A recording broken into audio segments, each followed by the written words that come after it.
Ladies and gentlemen, please take your seats to welcome the President of the United States of America, Donald Trump, and the founder and Executive Chairman of the World Economic Forum, Klaus Schwab. Immediately following this session, we ask you to kindly remain seated for the following session, which will be the Global Economic Outlook. Thank you.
Mr. President,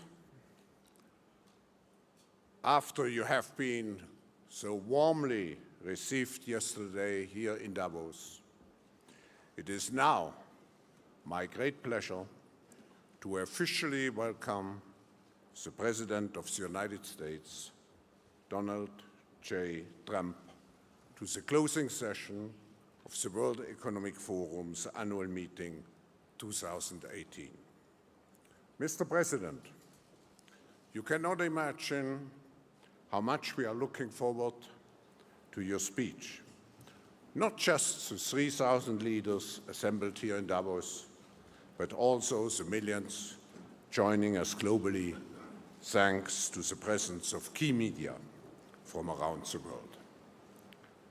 Mr. President, on behalf of the business leaders here in the room, let me particularly congratulate you for the historic tax reform package passed last month, greatly reducing the tax burden of US companies, fostering job creation, as well as stimulating economic growth in the United States, but also providing a tremendous boost to the global economy.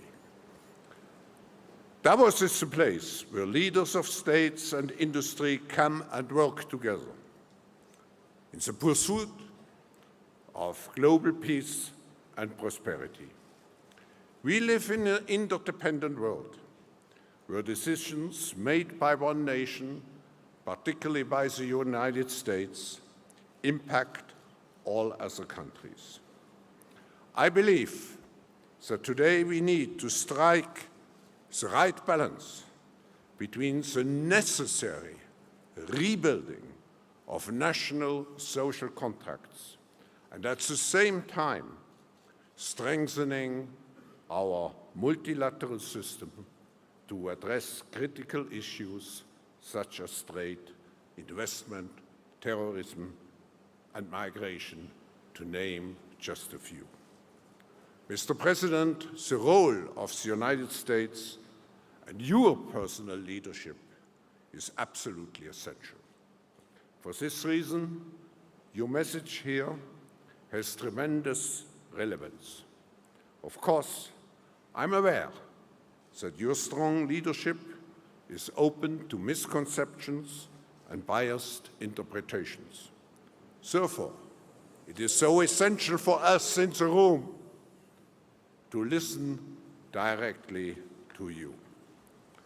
This forum, as it has done for nearly 5 decades, should create a base for dialogue and global cooperation where, and I quote you, Mr. President, strong sovereign nations with different values, different cultures, and different dreams do not just coexist, but work side by side on the basis of mutual respect. Ladies and gentlemen, please welcome the 45th President of the United States, Donald J. Trump, to the stage.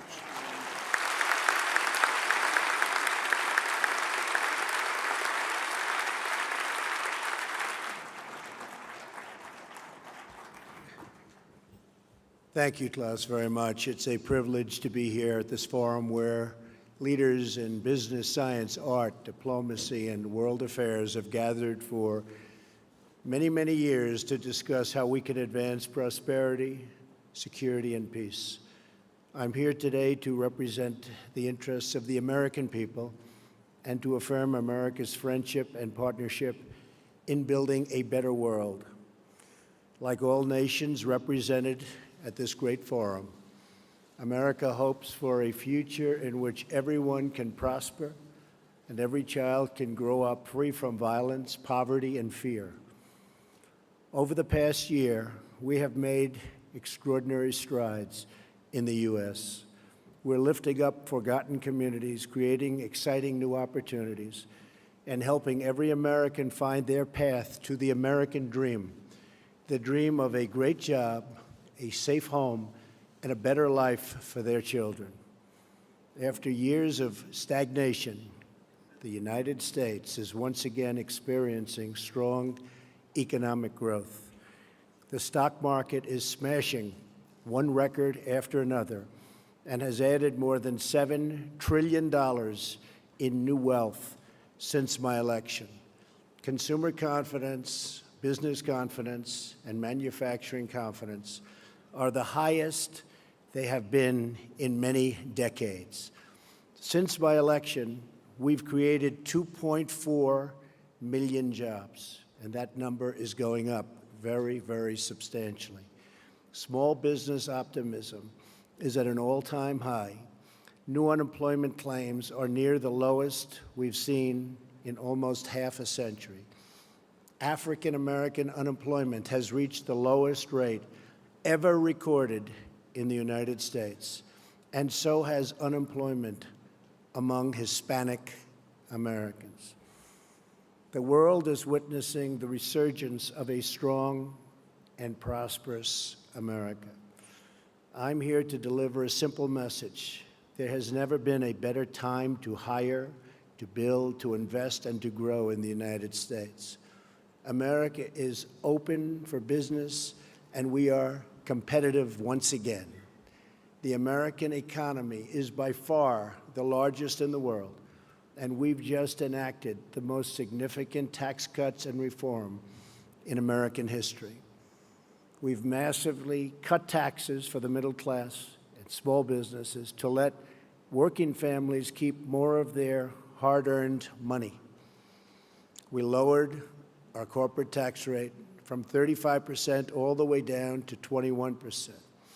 As a result, millions of workers have received tax cut bonuses from their employers in amounts as large as $3,000. The tax cut bill is expected to raise the average American's household income by more than $4,000. The world's largest company, Apple, announced it plans to bring $245 billion in overseas profits home to America. Their total investment into the United States economy will be more than $350 billion over the next 5 years. Now is the perfect time to bring your business, your jobs, and your investments to the United States. This is especially true because we have undertaken the most extensive regulatory reduction ever conceived. Regulation is stealth taxation. The U.S., like many other countries, unelected bureaucrats, and we have, believe me, we have them all over the place, and they've imposed crushing and anti-business and anti-worker regulations on our citizens with no vote, no legislative debate, and no real accountability. In America, those days are over. I pledged to eliminate 2 unnecessary regulations for every 1 new regulation. We have succeeded beyond our highest expectations. Instead of 2 for 1, we have cut 22 burdensome regulations for every 1 new rule.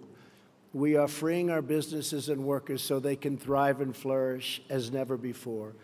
We are creating an environment that attracts capital, invites investment, and rewards production. America is the place to do business. So come to America, where you can innovate, create, and build. I believe in America.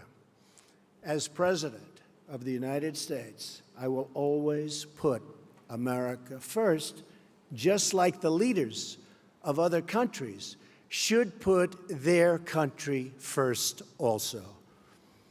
But America first does not mean America alone. When the United States grows, so does the world. American prosperity has created countless jobs all around the globe, and the drive for excellence, creativity, and innovation in the U.S. has led to important discoveries that help people everywhere live more prosperous and far healthier lives. As the United States pursues domestic reforms, to unleash jobs and growth, we are also working to reform the international trading system so that it promotes broadly shared prosperity and rewards to those who play by the rules. We cannot have free and open trade if some countries exploit the system at the expense of others. We support free trade, but it needs to be fair and it needs to be reciprocal, because in the end, unfair trade undermines us all. The United States will no longer turn a blind eye to unfair economic practices, including massive intellectual property theft, industrial subsidies, and pervasive state-led economic planning. These and other predatory behaviors are distorting the global markets and harming businesses and workers, not just in the U.S., but around the globe.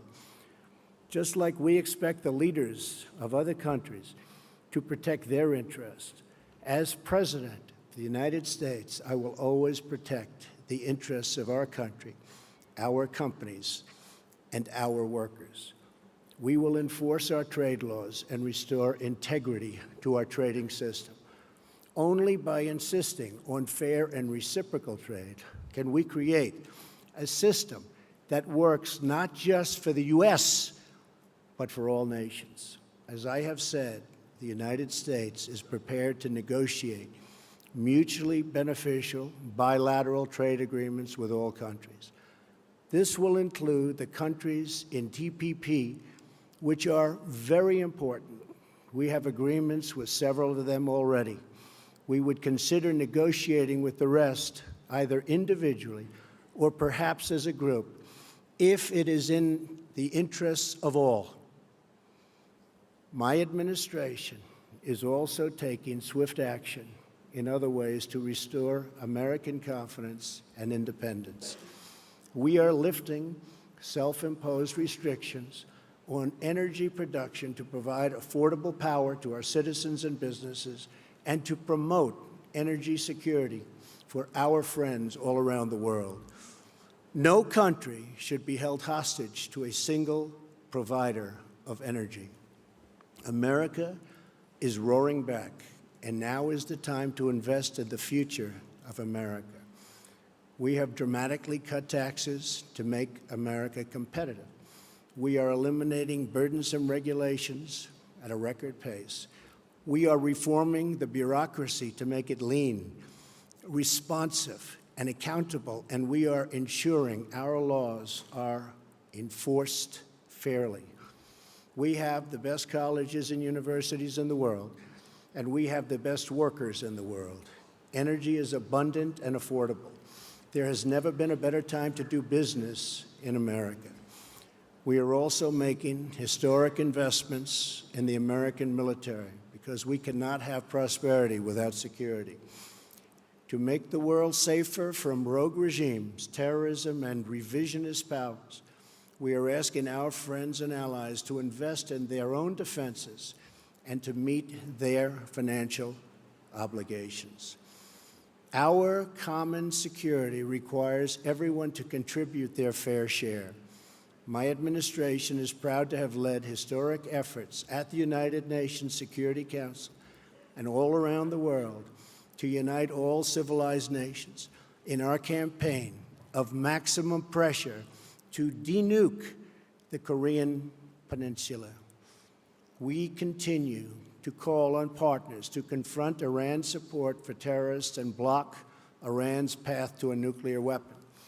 We're also working with allies and partners to destroy jihadist terrorist organizations such as ISIS, and very successfully so. The United States is leading a very broad coalition to deny terrorists control of their territory and populations, to cut off their funding, and to discredit their wicked ideology. I am pleased to report that the coalition to defeat ISIS has retaken almost 100% of the territory once held by these killers in Iraq and Syria. There is still more fighting and work to be done and to consolidate our gains.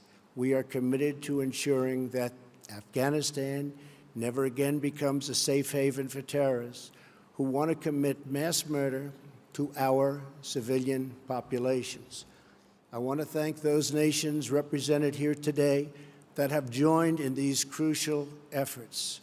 You are not just securing your own citizens, but saving lives and restoring hope for millions and millions of people. When it comes to terrorism, we will do whatever is necessary to protect our nation. We will defend our citizens and our borders. We are also securing our immigration system as a matter of both national and economic security. America is a cutting-edge economy, but our immigration system is stuck in the past. We must replace our current system of extended family chain migration with a merit-based system of admissions that selects new arrivals based on their ability to contribute to our economy, to support themselves financially, and to strengthen our country. In rebuilding America, we are also fully committed to developing our workforce. We are lifting people from dependence to independence because we know the single best anti-poverty program is a very simple and very beautiful paycheck. To be successful, it is not enough to invest in our economy. We must invest in our people. When people are forgotten, the world becomes fractured. Only by hearing and responding to the voices of the forgotten can we create a bright future that is truly shared by all. The nation's greatness is more than the sum of its production. A nation's greatness is the sum of its citizens, the values, pride, love, devotion, and character of the people who call that nation home.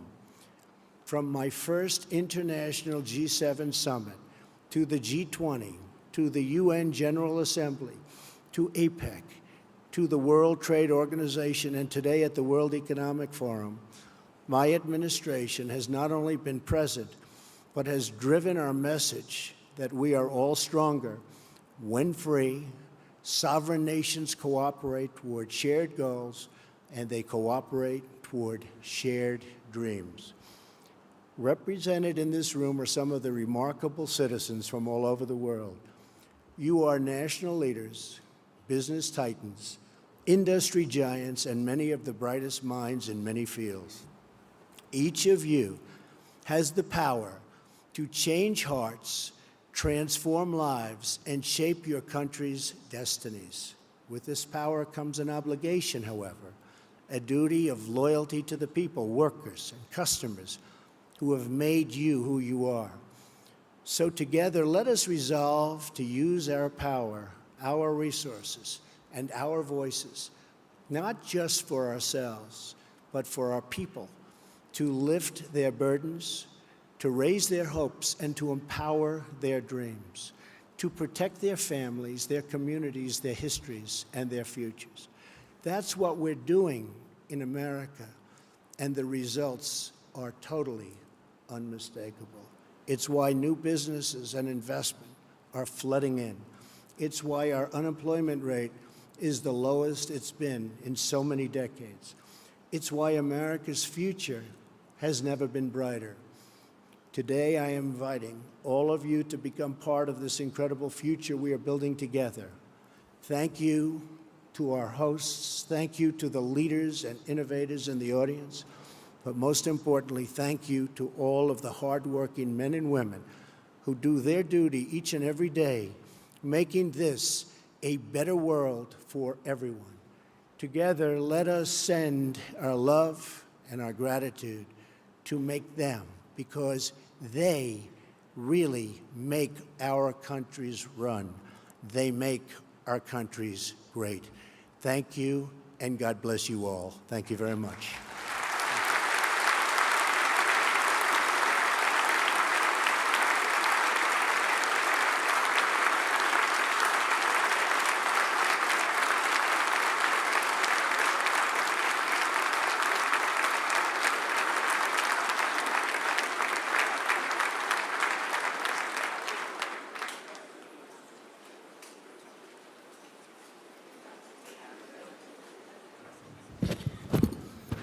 Thank you very much. Thank you, Mr. President, for this inspiring speech.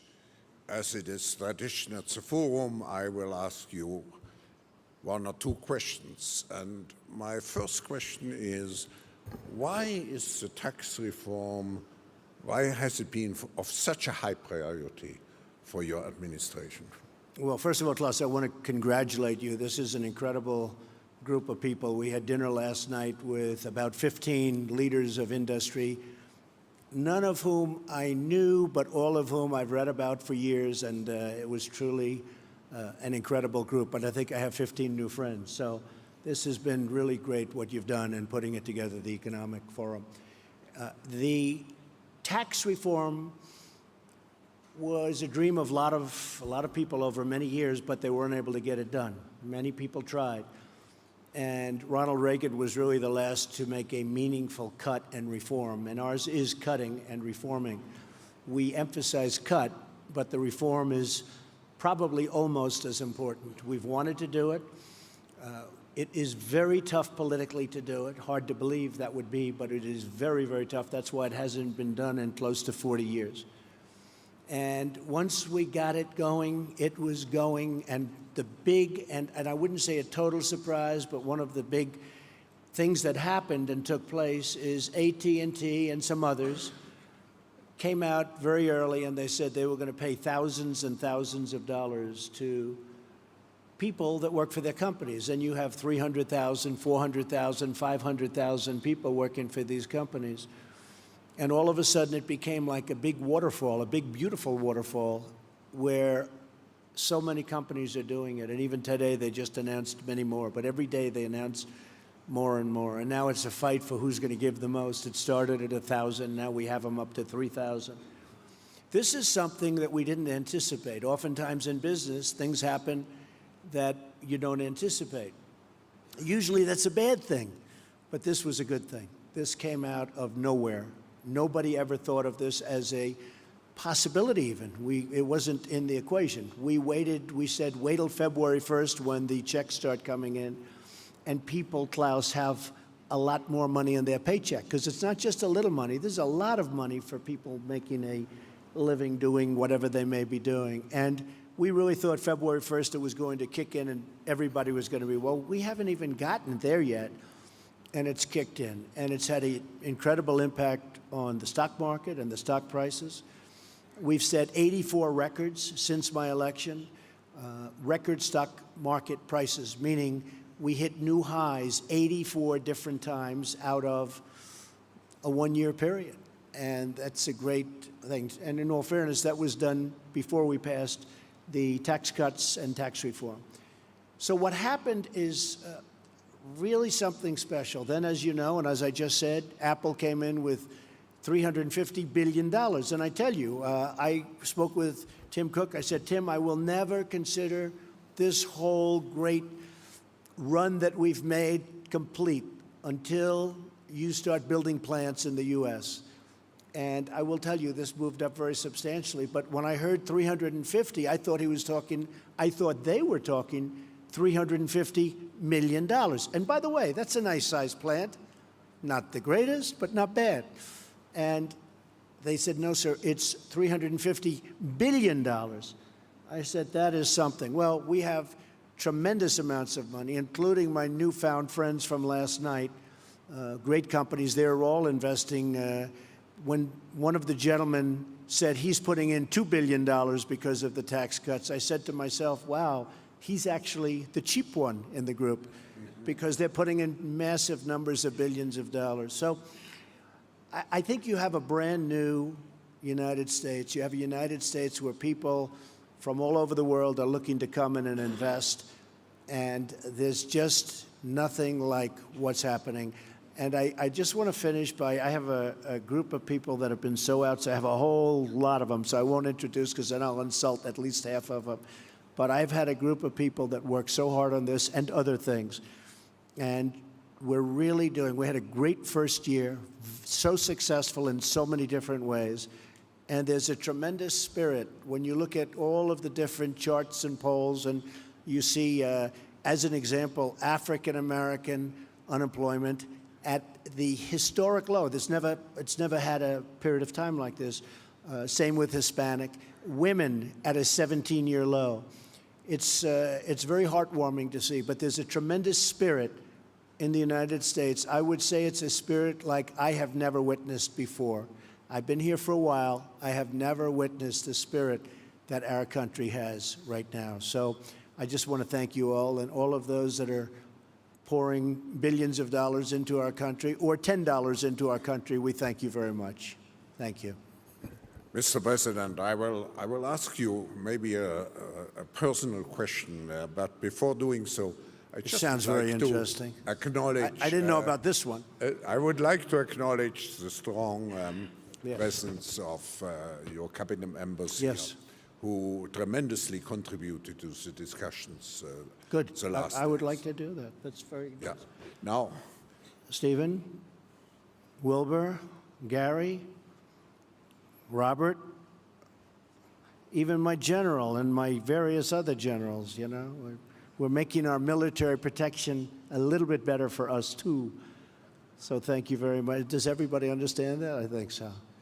Thank you all for being here. now my maybe personal question would be, what experience from your past have been most useful in preparing you for the presidency? Well, being a businessman has been a great experience for me. I've loved it. I've always loved business. I've always been good at building things, and I've always been very successful at making money. I'd buy things that would fail, that would be failures, and I turn them around and try and get them for the right price, and then I turn them around, make them successful. And I've been good at it, and that takes a certain ability. And, you know, historically, I guess there's never really been a businessman or business person elected president. It's always been a general or a politician. Throughout history, it's always been a general. You had to be a general, but mostly it was politicians. You never have a businessman. And then, in all fairness, I was saying to Klaus last night, had the opposing party to me won, some of whom you backed, some of the people in the room, instead of being up almost 50%, the stock market is up since my election almost 50%. Rather than that, I believe the stock market from that level, the initial level, would have been down close to 50%. That's where we were heading. I really believe that. Because they were going to put on massive new regulations. You couldn't breathe. It was choking our country to death. And I was able to see that, Klaus, as a business person. The other thing is I've always seemed to get, for whatever reason, a disproportionate amount of press or media. And throughout my whole life, somebody will explain someday why, but I've always gotten a lot. And as a businessman, I was always treated really well by the press. You know, the numbers speak and things happen, but I've always really had a very good press. And it wasn't until I became a politician that I realized how nasty, how mean, how vicious, and how fake the press can be as the cameras start going off in the back. But overall, I mean, the bottom line, somebody said, well, they couldn't have been that bad because here we are, we're president, and I think we're doing a really great job with my team. I have a team of just tremendous people, and I think we're doing a very special job, and I really believe it was time, and it was time to do that job, because I don't think the United States would have done very well if it went through 4 or 8 more years of regulation and really a very anti-business group of people. We have a very pro-business group. We have regulations cut to a level. In the history of our country, Klaus, this was reported recently, in 1 year, we've cut more regulations in my administration than any other administration in 4, 8, or 16 years in the one case. We've cut more regulations in 1 year, and we have a ways to go. I mean, we're probably 50% done, and we're going to have regulation. There's nothing wrong with rules and regulations. You need them. But we've cut more than any administration ever in the history of our country, and we still have a ways to go. So I think between that and the tremendous tax cuts, we've really done something. And one other thing I said, and I saw it last night with some of the leaders and the business people, I think I've been a cheerleader for our country. And everybody representing a company or a country has to be a cheerleader, or no matter what you do, it's just not going to work. And the reason I'm a cheerleader is because it's easy, because I love our country, and I think we're just doing really well. And we look forward to seeing you in America, special place, and where you are is a special place also. Thank you all very much. I appreciate it. Thank you. Thank you very much, Mr. President, for being with us. The World Economic Forum community who is assembled here will be certainly, and I quote you from the last piece of your remarks, will be certainly be among the hard-working men and women who do their duty each and every day, making this world a better place for everyone. Thank you very much. Thank you. for Thank being you very with much, us. everybody. Thank you. Thank you.